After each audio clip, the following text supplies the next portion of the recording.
All right. Blessed love. This is the African Liberation Network, and I'm the host, Honorable Prophet Daniel. I'm here with Brother John Hargrove, President of the UNIA, Chapter 421. Praise first, family. Yes, and we're here for another episode of the Garveyite lessons. Yeah, and tonight's topic is character, according to, the philosophy and opinions of the Honorable Marcus Mosiah Garvey, by way of his book, Message to the People, The Course of African Philosophy. So at this time, I would like for the Honorable President John Hargrove to do us a favor of introducing the topic and giving us a little, background information before we dive in. Yes, sir. So we have gotten to lesson 7 of the course of African philosophy. In Division 421's teaching of the course of African philosophy, we break the course up into 3 different phases of development of the individual, of the leader. And lesson 7 completes that first phase. The first phase, lessons 1 through 7, are particularly focused on the development of the individual. So if we review the lessons, intelligence, education, universal knowledge, and how to get it, the study of history, knowing what you are coming into as a man and woman in this world. What is the history of man? Leadership, understanding the characteristics of leadership, understanding the components of leadership, and the behaviors of leadership. That's a fundamental, lesson 2. If you're not in this for leadership, you're reading the wrong lessons.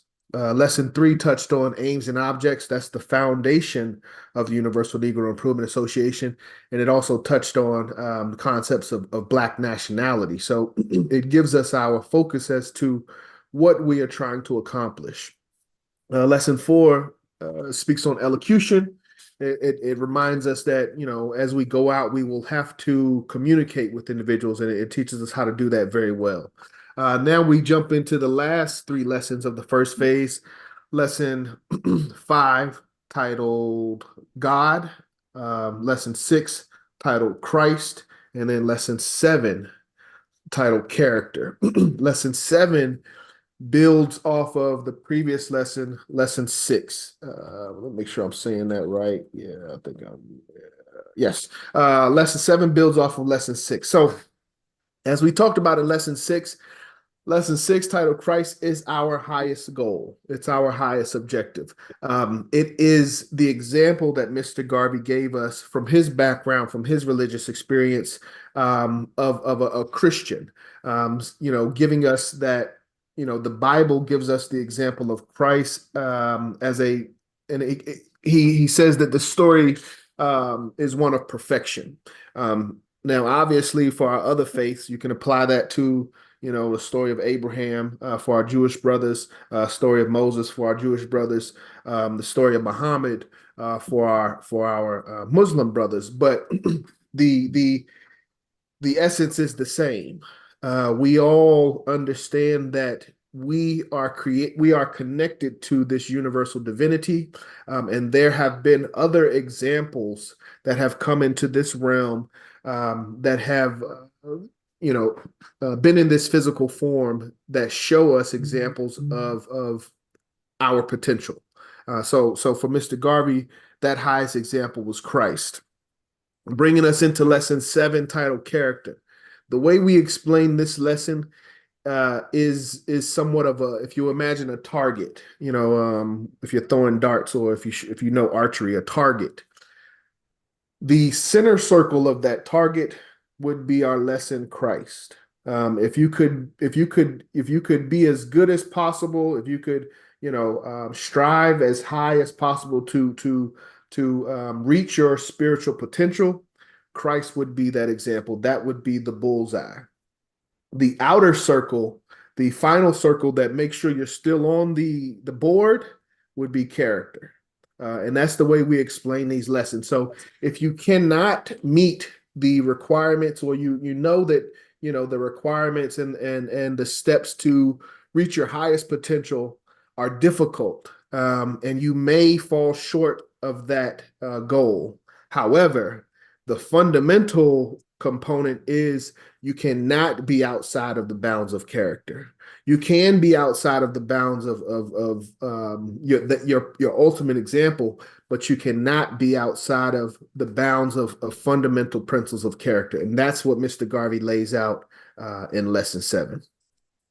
All right, give thanks. Yeah, give thanks for the insight there, because someone, who's not a part of the UNIA wouldn't be privy to the fact that, it's broken down into, say, like, as you described, the first 7 lessons being like a unit, if you will, and putting it all into that context. So, I appreciate you giving us that. Yes, Yeah, so without, let's go right into it. Can you give us some like explanation of what is it that Marcus Garvey defines as good character? And yeah, just break it down for us so we can get yes, into let's for that. the Excellent question. Let's go straight to the text. We'll go to lesson 7 by the right excellent Marcus Mosiah Garvey, titled Character. He says, men and women who want to you I'm sorry. Men and women who want to be of use to themselves and humanity must have good character. Good character means the demonstration of the kind of behavior that meets the moral precepts of a civilization, the standard that is laid down by the society of the time in which you live, and which forms a part of and guides that very character. So, as I said, we are living this existence of humanity. We didn't create, our societies, but we must live in this societies. We didn't create the English language, the American culture, but we must live in these societies. So for us to possess good character, we must be within the moral bounds that are established by this society in this time. So that's a very important statement, because um, if you look throughout time, certain things have been acceptable and unacceptable in regards to character. And a brief example would be age of consent. Depending on certain cultures, certain times throughout the human existence, age of consent has changed. Things that are legal and illegal. Alcohol, for example. There was a time when alcohol was prohibited. So to indulge in alcohol would you would be synonymous with a criminal or a felon. Whereas in modern time, these things have become legal, and in some aspects they have become a standard of opulence. So that's something that goes back into our understanding of history. But in order for us, and as leaders, we must maintain good character. We must maintain what Mr. Garvey considers a good reputation, which is based in character. So for us to do that, we must first understand the moral precepts of the society in which we live and abide by those precepts. All right. So now, with that being said, being that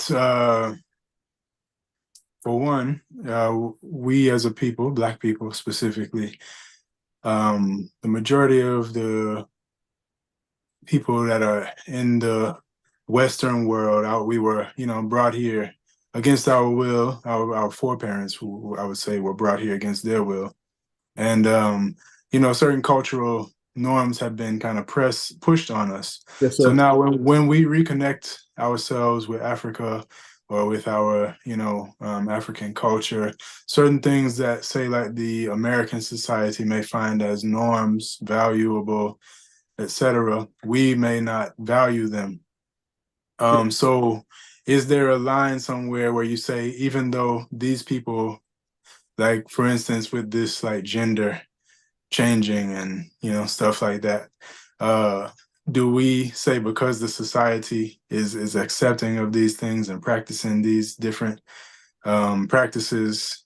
That's just one example. It's just probably one of the biggest ones that came to mind still, but there are many more, you know. Just because they accept that as a norm, does that mean that we too should abide by those norms? Where do we draw the line between what is ours, according to our standards, and what, you know, the society that we live in, what their standards are, and what we should, you know, what should we hold on to?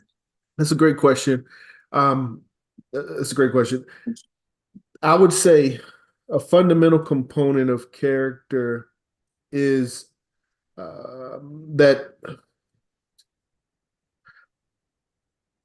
well, let me say it this way. In order to exercise good character, does not equate the practicing of cultures that you do not believe in. So even today, you know, if we go back, you know, prior to the transgender homosexuality, transgender is becoming more of a reality. But let's take it a step back to homosexuality. That is, you know, that is the mother and father of this transgender debate. And as African people, obviously that would not be a behavior that we agree with. And although that is a practice that is considered acceptable to society, um, and this is thankfully, and I don't, you know, when we do get to this day, that's a whole nother question. Thankfully, it has not become synonymous with good character. The practice of these, what we would consider immoral behaviors, has not become synonymous with good character. So, to your example, the thing that comes to my mind, or the word that comes to my mind, is abstinence. Is to abstain from these principles that we do not believe in. So it's not necessarily the practice of standards, but the respect of those standards. So if someone wishes to do that, we have to understand, based on the laws and based on the society that we live in, um, we can still have our position, and that does not affect our character. But that's a very good question, and it's a very tricky political question to answer. If I did that any justice. No, for sure. It's just, I mean, that was just one example, but like even like say Rastafari, right? Yes, sir. In Jamaica, in the early days where Rastafari was like outcasted as a people, you know, because of their appearance. At first, their appearance, they just had like, you know, a beard. They didn't have dreadlocks. And they were uh like people with beards, Rastas with beards. They would be, you know, like they could be arrested or mistreated just because they were breaking a social norm, you know what I mean? And so eventually the dreadlocks became a thing. And so the dreadlocks was their identifying outward appearance. So they said anybody with dreadlocks, you can kill them, you can bring them, you know, turn them into the police, whatever. So the point that I'm really saying now is that some of these societies that we live in, their values and their norms are not, um, you know, when we wake up and we begin to accept our, you know, just to understand our position as Black people in these societies, sometimes we rebel against what their norms are. So it's like we have to, I guess, find some type like, so I get what I'm really saying is that our character can still be good because you can still have good values, good norm, good morals, but it doesn't mean necessarily that you go along with what the society that you live in goes along with. Because even like burning like cannabis and things like that is like the society, you know, for a long time said that it was a, you know, a bad thing, which nowadays we see they're coming around and it's legal in a lot of states. And, you know, rich white people are making millions and millions of dollars off of it. Yes, sir. But all the while they, you know, persecuted Rastas and other Black people for using it, for selling it, you know, etc. So it's like, yeah, we have to be able to determine our own values and our own norms and hold ourselves only to that standard, you know, which, yeah, I would just let you speak on that. Yes, yes, I understand what you're saying. the vision, according to Mr. Garvey, is the evolution of society. So what you're speaking on, for example, would be, let's just say, for example, a Rastafari who relocates from a Rasta community to the United States, and now they're the only one in that community. Um, it's a twofold approach. As again, the fundamental component of this course is education and intelligence. Mhm. So what our goal is to enlighten and share our principles to our society, to expand what is acceptable. So again, it's a fine line. In order to be able to do that, Mr. Garvey says that you have to first, or at some point, you have to show obedience to the current standard. Not saying you have to cut off your dreads, not saying you have to cut your beard, but you probably don't want to be smoking cannabis in public. You know, but you have to have a character that is acceptable by society, so that society will ingratiate you into their culture. And once you are a part of their culture, that's when the exchange of education comes in. That's when the enlightenment of, this is a biblical principle to grow my beard. This is, you claim to be a follower of the Bible, but actually in the Bible they grew their beards, and this is one of the laws, and this is why I do this. For your hair, I don't know the true principles behind that. I can't speak to that, but that is where that level of understanding comes in. One thing that um, we have to keep on the forefront, no matter which type of culture we're applying. Mr. Garvey also encouraged us to have a level of neatness.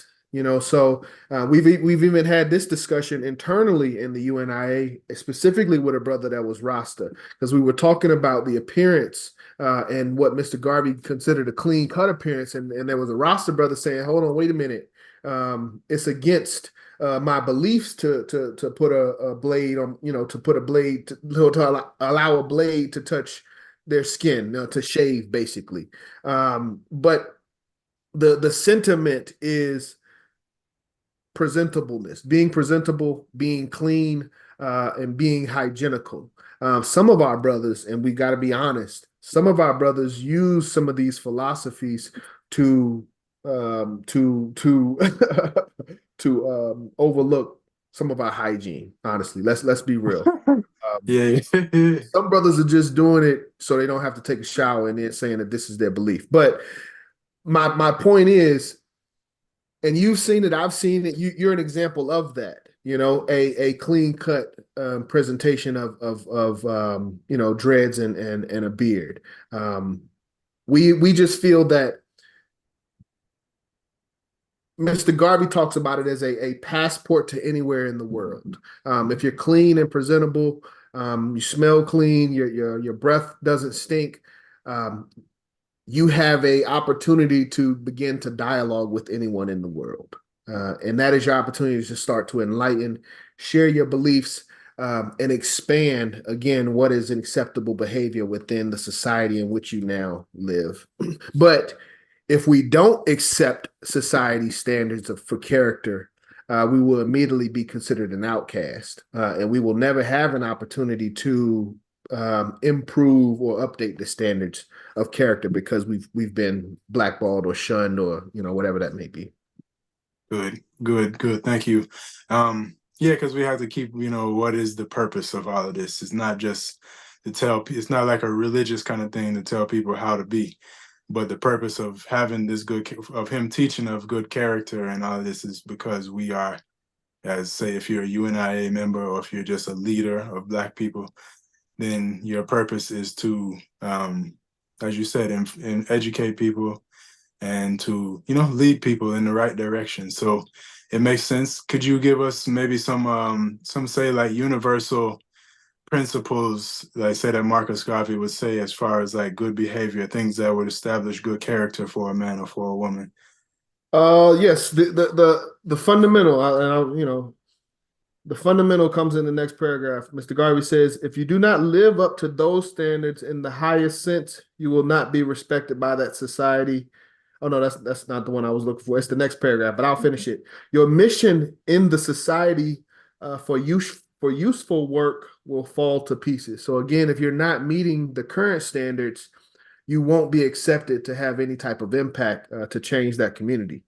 The greatest prop to character is honesty. Honesty is the best policy. Let no one believe you are dishonest. If they believe you are dishonest, you are doomed. You will never be able to rise to a position of respect and trust except by some mere accident. You must live so clean that everyone can see the cleanliness of your life. But he continues in a couple other paragraphs. He says, it is a good policy to keep a good and honorable name. It is good credit. People will trust you on a good name. So, Mr. Garvey has another lesson in here later in the text called personality. And that's basically about how individuals perceive you, how the community perceives you. Character is again, this is in that first phase of self-reflection. So character is us looking in the mirror and asking us, what type of behavior are we presenting to the community for them to have a perception of us? You know, are we putting our best foot forward? Are we being honest? Are we being honorable? When people think of our name or see our face, what are the thoughts that come to mind? You know, are they honorable thoughts or are they dishonorable thoughts? And that is what this lesson helps us to build is that character. It's interesting.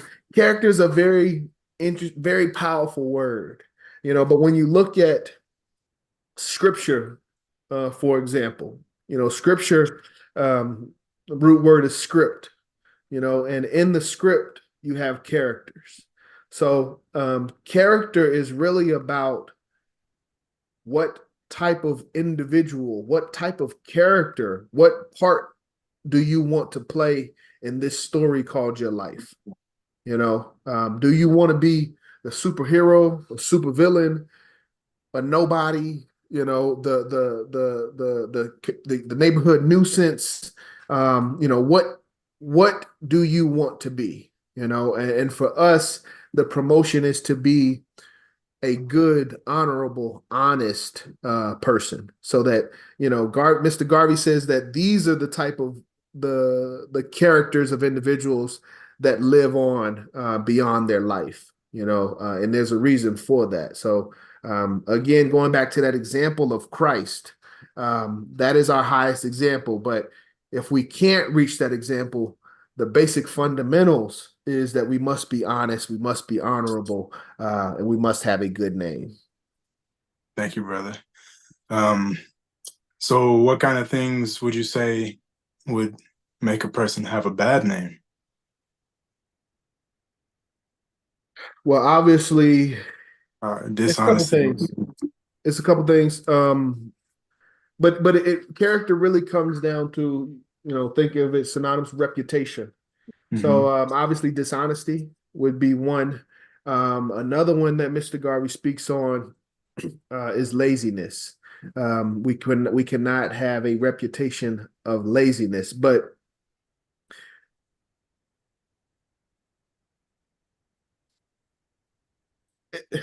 I would think that answer changes depending on who you ask. For us, it's about not having the characters to stand up for your community. That's really kind of where all of this goes. There are several personal benefits to having good character. You can relate it to sales and things like that. But it's bigger than economics for us as a race and as a people and as a government. So we really have to look at, again, what type of character we wish to be, and how to move closer to that and away from the alternative. Well, thank you. Yeah, I would say, having good character, no matter what community it is that you're, looking to influence. If you have a good enough character, pretty much anybody can see that Yep. beyond cultural differences, Yeah, everybody can tell somebody who's upright. You can tell when somebody's genuine. Yeah, when you say like misappropriate funds or lie about things and get caught.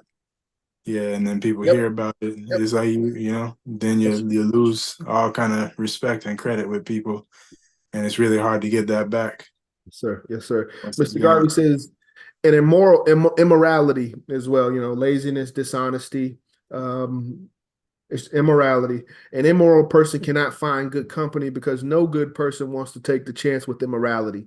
Those who cater to your immorality must be people who have no character and who have nothing to lose. They must either be sick or diseased themselves and therefore don't care. But he says, don't be a public drunkard. Don't drink inordinately. Uh, but you can see it in the community. The aspects, the characteristics, the behaviors of those who we respect, and the behaviors and characteristics of those that we don't.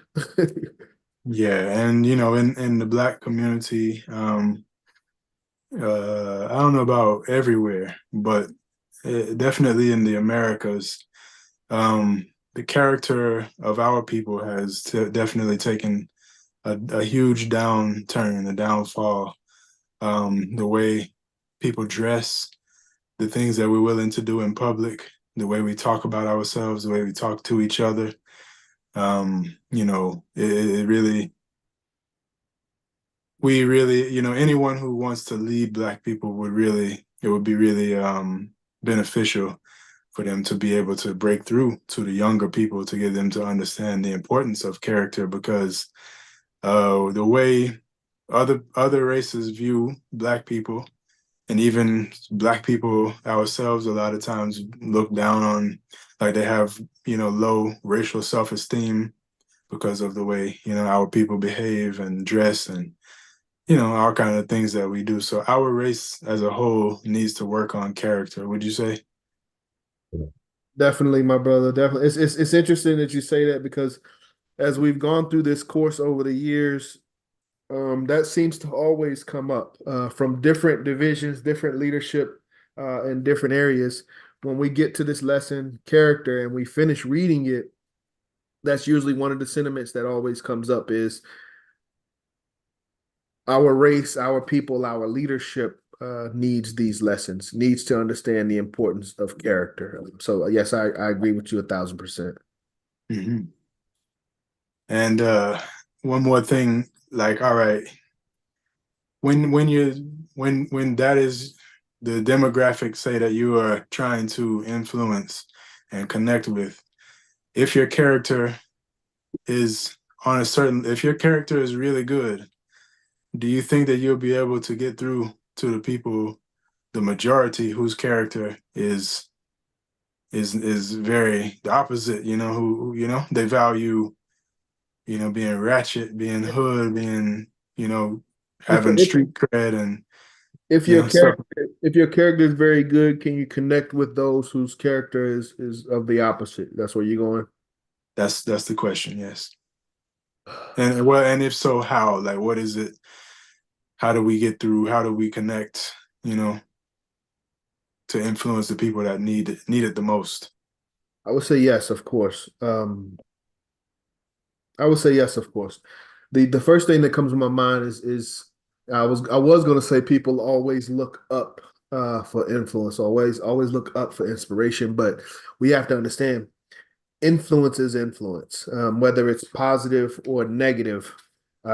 Influence is out there, and our people are being pulled in both directions. And I would say our people on all levels are being pulled in both directions. So from the most righteous to the most unrighteous, the most righteous is pulling themselves to the righteous. And again, For us, that example would be Christ. That's the previous example of always having something to look up to.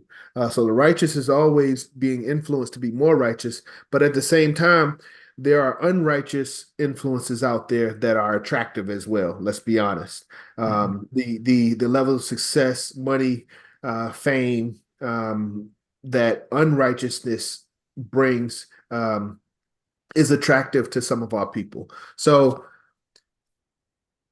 I would say, I mean, we have to Do do you we have to do what's right for the sake of it being right. Um, we have to set the example, even if that example is not the example that attracts every single individual. We still have to be in the position of righteousness and a position of good character. And because what Mr. Garvey is saying is, like I said, everyone is being pulled. We have to constantly be in a position of pulling people up, pulling people to good character. So even if we can encourage and promote and entice people with what will be seen as bad character, as a Garveyite, as a follower of the one God, that's against our principles. If we can't, attract the people with good and right, um, I don't know what to say, but that was not, again, going back to the original example. I can't say that was a practice that any of our previous teachers gave us. To indulge in the bad behavior, to bring people up. Yeah, it seems sometimes people will compromise their good character just a little bit to try and reach out, connect with the people who we're talking about, our people. They might Yeah, try to start cussing and talking crazy and, engaging in beef and, all of them type of showy kind of behaviors that they know that our people, because people in general like drama and conflict and arguments and, it's, it when people hear about some kind of like scandal or something like that, it gets you attention, it gets you views, it gets, people paying attention to you. And yeah. so sometimes I think people compromise their integrity and their character. What does that do? What does that do for the person and the organization when that happens? Let me, there is an example, I believe. Be courteous, never fall in love, never be.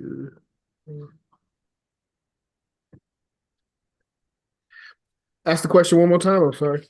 When a black leader, say a UNIA member, in an attempt to like influence and connect with our like black people who we've been talking about who really seem to be like almost like allergic to anything that's good for them, when they try to connect with them and they compromise their character to try and get more views, more traction within the community.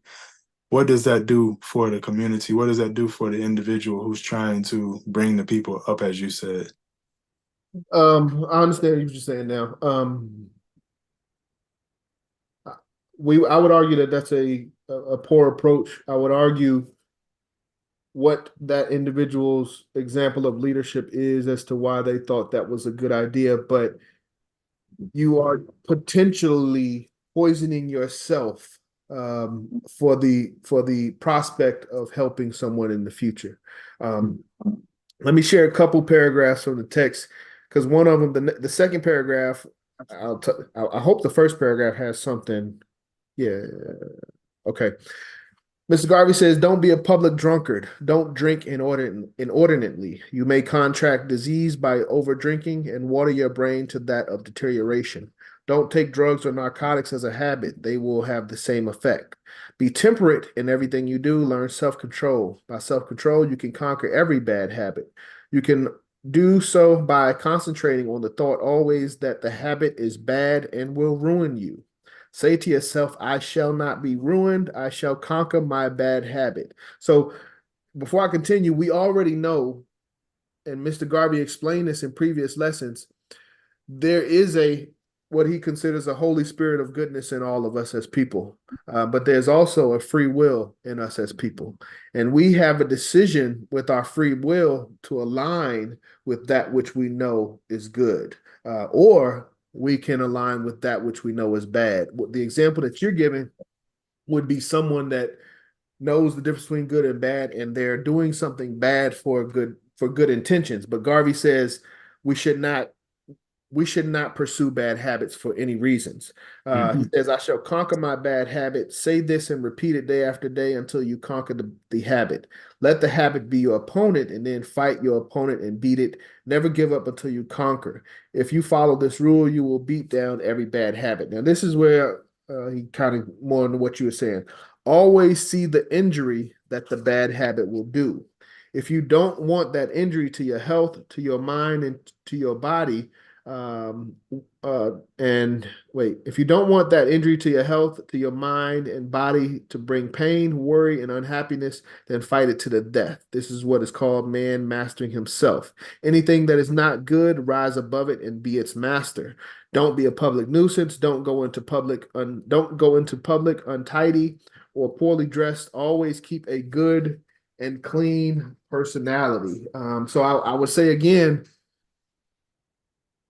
the way Mr. Garvey encourages us to teach is through an example. So we must be that example of good behavior. We cannot, carry out bad behavior for the purposes of camaraderie. That's against Garveyism. All right, give thanks. Yeah, that's what I was, wanting to get is that I notice, sometimes Black leaders will start out clean and then, eventually start to compromise to try and get more, you know, traction with the community, more views, more likes, more followers. But then what I think what ends up happening though is that you give a little bit and then you give a little bit more and you get too comfortable. And then it's like there's no difference between them and it's like you're not really showing them anything better. Yes, sir. Yes, sir. Mhm. Absolutely. And that's where I was saying it's a slippery slope, but you're playing in the wrong playground, so to speak. You're going down. Yeah. You don't want to play around with that. If you believe in heaven and hell, God and the devil, you're playing with the devil. In order to get godly responses. But if you're not a very strong individual, a very mentally, spiritually strong individual, that path can be self-destructive. All right. So yeah, I don't really have too many more questions necessarily. I don't know if there's any more on the topic that you wanted to, share with the community that you feel like they need to hear. But I think, that covers a good bit of it and gives us some insight as to why it's important to have good character as a leader, as a Black leader. Yes, sir. Briefly, just a couple things. Going through the text, Mr. Garvey says, "Always be clean, bathe your skin, don't eat like a hog in public." Let me see. Let me see. Never abuse your spouse. He said, "Don't sleep with nobody else's spouse." Yes, yes. And he says, in working for the UNIA, it's better to prefer death than stealing from the UNIA. But really, it's about having morals, having standards. As I said, the previous lesson gives us our highest goal of Christ. And if we are not ready to pursue that goal, then we have to stay within the bounds of a good moral society. And that's what character is about. All right. Yeah, well, thank you, Brother John. Yeah, I would just, before we seal up in closing, I would just say to the viewers that everyone, every individual is a leader of themselves. Yes, we're talking about leaders of masses of people, but everyone has to lead themselves first and foremost. You can't lead anybody else if you can't, make your own steps right. So, everybody has to choose to have good character, because a nation is made up of a bunch of individuals, Yes, you sir. know. Yes, Yeah, sir. so it's not just to look to leaders to have good character. It's for us to understand why it's important for every one of us to have good character and work on ourselves. And, because a lot of times with leaders, it's like people look to them. And the second the leader does anything human, makes a quote unquote mistake or does something wrong, then the whole movement now is shut down because one person had one bad moment, Sir. or something Yes, sir. like that. So we can't really rely on a leader like that. We have to, see ourselves. Yeah, the same way that's, within the Bobo Shanti teaching is, he said, man of right is God in flesh, so that's anybody, just like Christ, anybody can, potentially rise themselves up to that standard. And Absolutely. nobody can do it for you. They can only Absolutely. do it for themselves. Yes, sir. So it's, for us to see ourselves as the leader as well. Yes, sir. Yeah. So anyway, I don't know if you had anything else, but I would like for you to share the information so people can reach out to you and the UNIA and become active. And Yes, you sir. know, Thank you, Brother Daniel. Another great lesson and a great time here at the African Liberation Network. My name again is Brother John Hargrove, President for UNIA-ACL Division 421. We can be reached on social media, Facebook, YouTube, Instagram, UNIA 421 Atlanta, UNIA Atlanta 421.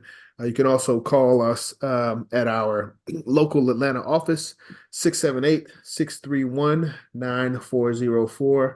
And again, we are, here to continue the work of the Right Excellent Marcus Mosiah Garvey and his organization of the Universal Negro Improvement Association and African Communities League. Race first, brother. He's my brother. Thank you. Thank you for being with us. Thank you for your expertise. Thanks for sharing.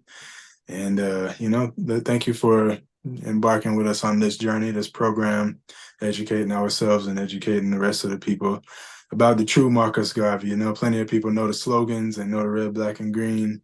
They know of the UNIA, but I don't think many delve too far into what it really is that the man was trying to show Black people, Yes, sir. So find this to be very valuable. And people have reached out to me and told me that they, look forward to it and they appreciate it. So yeah, we know we're doing something good that is being received well.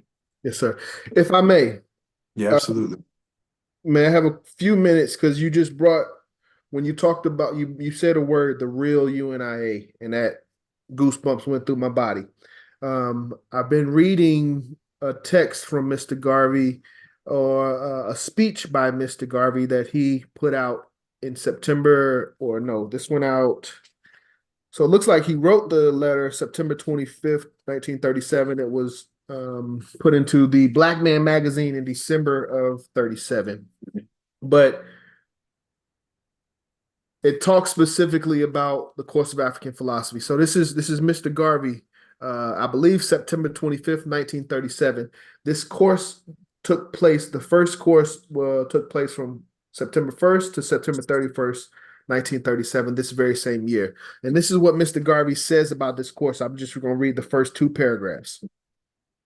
It is indeed inspiring to see and to receive the welcome that you have given me in this church, in this remote city of our civilization. So this is from Ontario, Canada. I come to you with as much of gladness as you have come to see and to listen to me. I may say, in short, that I am the same man you once knew. I haven't changed one bit, except probably in size, and that is because I am growing older.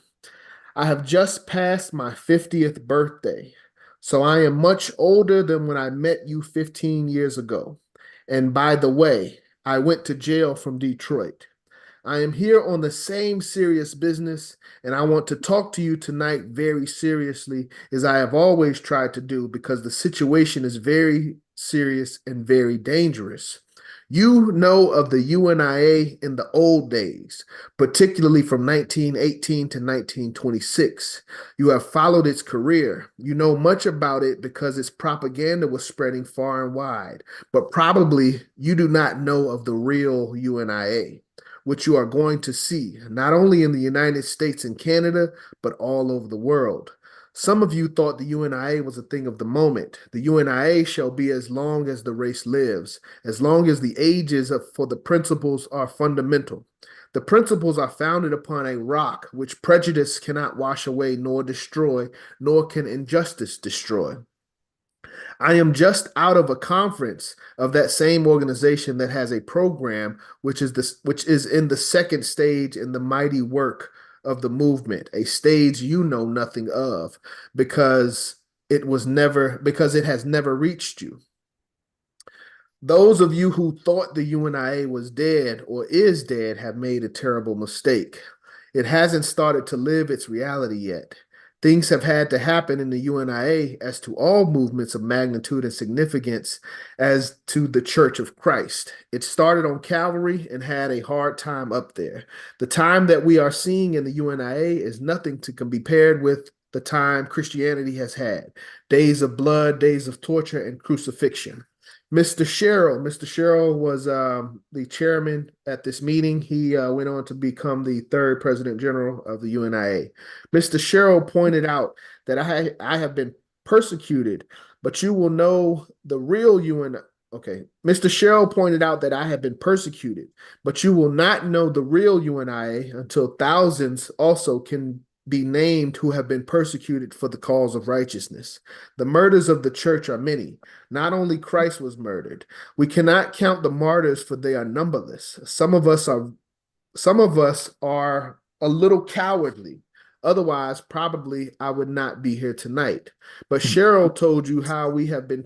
But Cheryl told you how we have been trained. We have been out of our minds, not into our minds. In fact, we are living for the convenience of other people.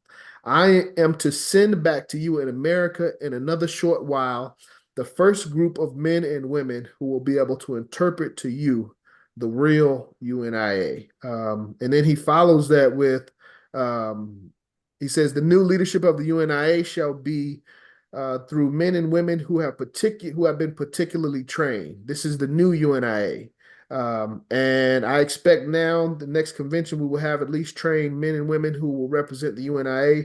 The course, and he's talking about the course of African philosophy, these people are taking includes 42 subjects bearing on the scope and the work of the UNIA. Nothing has been left out. It is known as African philosophy. This was one of Garvey's monumental statements in 37, but it's something that's overlooked, and he even says it in the text. We know Mr. Garvey and the UNIA from 1918 to 1926, but who can tell you about Mr. Garvey and the UNIA from 1937 to 1940? And what Mr. Garvey was doing in the last 3 years of his life was the course of African philosophy. He was preparing a select group of individuals to carry on the work of the organization after his death. And this is the time that we are in right now. So I just wanted to share that as you brought up the real UNIA. I appreciate that, brother. Yeah. It speaks volumes, I really appreciate Marcus Garvey, the great Black orator, and his power, which, we're here tonight because of him. The word 1937, you said? That's how long ago?